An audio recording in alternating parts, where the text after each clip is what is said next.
El presente trabajo colaborativo fue elaborado por los estudiantes Edgar Paipa, Marta Páez, Eliana Pérez, Merari Cuchimba. El cultivo que elegimos para trabajar las fichas sobre manejo integrado de plagas fue el frijol. El frijol es de la familia de las leguminosas y es una planta que es una especie que presenta una enorme variabilidad genética. Existen miles de cultivares que producen semillas de los más diversos colores, formas y tamaños. Y es un cultivo que normalmente se destina para obtener grano seco y también tiene una importante utilización como hortícola, ya sea como poroto verde o como poroto granado. El monitoreo consiste en mantener vigilado el cultivo, es decir, hacer un seguimiento periódico al cultivo en su etapa de crecimiento y poder identificar a tiempo cualquier anomalía que se pueda presentar en el cultivo, es decir, revisar que hayan signos o síntomas de plagas y enfermedades, y de esta manera se pueden programar estrategias para proteger el cultivo.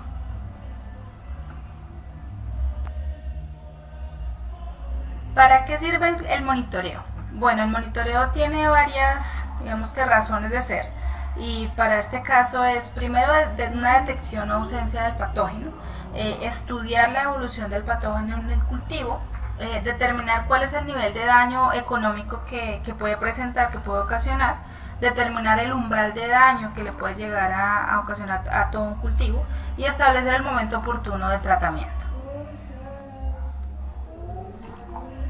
¿Cómo se hace el monitoreo? Bueno, para el monitoreo se debe tener en cuenta cuál es el área de estudio, ¿sí? Cuál es el cultivo. En este caso pues es el frijol. La zona más representativa, es decir, el foliolo central de la planta. Y dentro de estos hay algunos aspectos como dirigir la atención a reconocer los adultos y primeros estados ninfales, determinar la técnica más factible a ejecutar, recorrer el lote en forma de zigzag. Este es un patrón que asegura que el área en general sea muestreada, como un muestreo bien hecho. Este proceso se debe realizar mínimo 2 veces por semana. En cada sección de recorrido seleccionar plantas y sacudir en forma cuidadosa, de tal manera que se puedan observar si vuelan adultos, tomar foliolos centrales de la planta y verificar la presencia de huevos o ninfas en primer estado. En este monitoreo también es importante anotar los datos de los muestreos, es decir, tener una hoja de registro que le permita llevar como un indicador, una estadística en cuanto a, fluctuaciones de poblaciones de las plantas y el desarrollo del cultivo. Es como de acuerdo a los tratamientos o decisiones tomadas y verificar que éstas tengan efectividad. De acuerdo a la densidad de población se debe iniciar la actividad de control.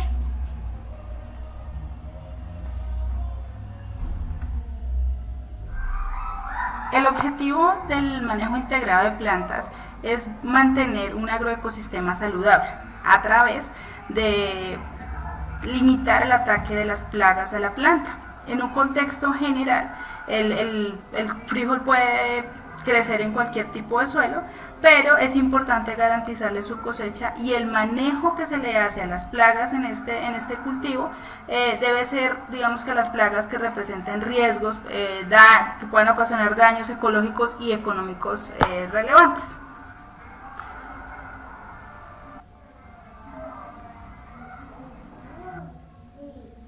El manejo integrado de plagas consiste en integrar e implementar una serie de prácticas.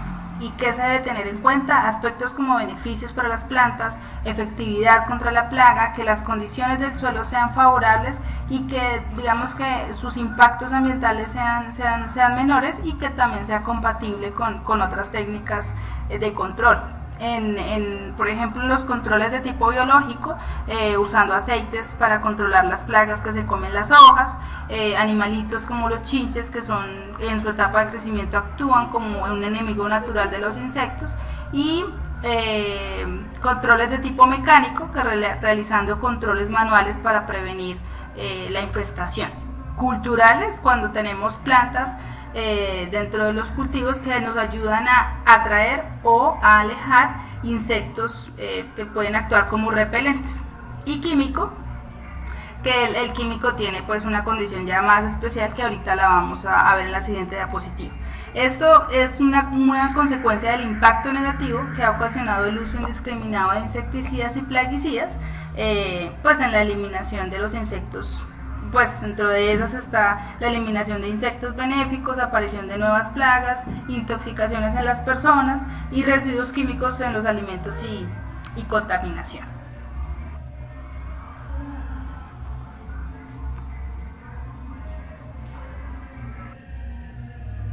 En cuanto a las aplicaciones del control químico, digamos que es como el último recurso que ya definitivamente se han agotado las alternativas de tipo biológico y debe cumplir unos requisitos, depende del tipo de población, el tipo, qué cantidad de daño económico puede hacer, ecológico puede hacer, y que ya definitivamente se hayan agotado las alternativas biológicas que sean eficientes para atacar la plaga. En ese momento se toma una decisión si es necesario aplicar o no aplicar el control químico. Es importante resaltar que para el cultivo del frijol, el manejo integrado de las plagas, hay que tener algunos aspectos muy en cuenta, y es que en el cultivo para este cultivo del frijol no tenga competencia por malezas, que al realizar controles manuales con machetes se evite afectar las plantas por su uso, es decir, que todas los implementos sean desinfectados, se traten como debe ser, y monitorear permanentemente el cultivo.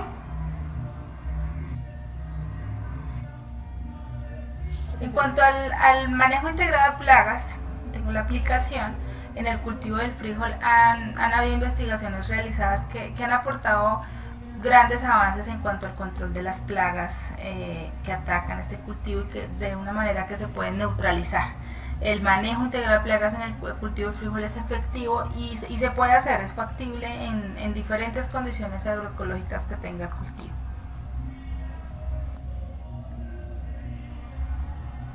La relación porcentual entre los tratamientos químicos y biológicos realizados es superior a las áreas del manejo integrado de plagas, lo cual quiere decir que hay un tema a favor de los bioplaguicidas, que en los testigos 19.5% dentro de valores de efectividad favorable. Esto constituye una nueva alternativa para el combate de plagas no generalizada con anterioridad en este cultivo. Algunos organismos nocivos como las saltahojas y los vectores, como la mosca blanca, pueden ser controlados eficientemente con un uso, digamos que racional, de plaguicidas y químicos. Sin embargo, en el aspecto económico, la productividad del cultivo y su sostenibilidad fueron posibles dentro de un marco económico con la aplicación del manejo integrado de plagas. Bueno, ficha 2. Las plagas claves en el frijol es la mosca blanca, que transmite el genivirus que causa el mosaico dorado, el saltahojas, que produce excrestivas conformadas por un sistema de manejo integrado de plantas.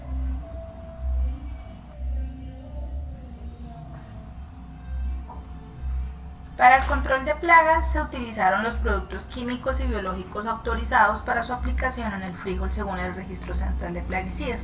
Aquí adelante aparecen dos tablas que en una nos dice los insecticidas y fungicidas utilizados en los trabajos de campo, y la otra de los bioplaguicidas utilizados en los trabajos. Entonces ahí vemos qué producto se utilizó, cuál fue la dosis y qué tipo de plaguicida estábamos atacando. Igualmente para los bioplaguicidas, qué producto, las dosis y el tipo de plaguicidas. Si podemos ver, las dosis en los dos escenarios son bajas. La ficha 3 nos muestra la mancha angular. Entonces ahí podemos ver la imagen, cómo se presenta cómo se ve la mancha en la hoja, y según Escobar se transmite por hongos. La planta puede ser atacada desde las 2 semanas de germinada hasta el llenado de la vaina, sexta semana. Los síntomas se ven más en hojas y vainas y tallos. En hojas son pequeñas manchas de color gris o café, de forma cuadrada o triangular, con bordes amarillentos, que aquí en algunos se alcanza a identificar en la imagen. Estas manchas crecen y se unen en plantas adultas, ocurre amarillamiento y se caen, que es como la parte izquierda, podemos más o menos ver cómo podría pues, ser. Y las vainas representan manchas cafés o rojizas circulares con un borde más oscuro, puede causar pérdidas entre 40 y 80% del producto. Bueno, para la ficha 4 vemos la bacteriosis. Esta, según Escobar, también se transmite por semilla y se multiplica por el salpique de lluvia o por el paso de animales o personas por el campo mojado. Los ataques se notan después de la floración, pero se pueden presentar desde la germinación. Los síntomas se dan en las hojas, tallos, vainas y semilla, pequeñas manchas acubosas que se oscurecen, aumentan de tamaño y se unen para dar aspecto de quema con borde amarillo claro. En la imagen es totalmente evidente la bacteriosis. Finalmente, la ficha 5 se trata sobre la atracnosis. Esta es una enfermedad producida por el hongo Coleotrichum lindemuthianum. Los síntomas pueden aparecer en cualquier parte de la planta, pero el daño más importante se observa en las vainas, en formación o recién formadas, donde se presentan lesiones amarillo, rojizo, semicirculares y rodeadas por un anillo café oscuro o amarillento. En la imagen se identifica de hecho cómo se ven. Posteriormente se observan hundimientos color café oscuro o negro en el centro de las lesiones y días nublados, alta densidad relativa, temperaturas moderadas son condiciones óptimas para su desarrollo y que son altamente favorecidas cuando se trata de un cultivo muy denso. Síntomas foliares por mancha angular del frijol y mancha angular. Las referencias bibliográficas utilizadas fueron de 3 fuentes. La primera fue de Carlos Morales, el manejo integrado de plagas en insectos en el cultivo de frijol, sobre fitosanidad. La segunda bibliografía fue sobre la guía técnica para el cultivo de frijol de Escobar. Y la tercera, el manual de plagas y enfermedades de Rodríguez. De aquí fueron las referencias para la realización del presente trabajo. Muchas gracias.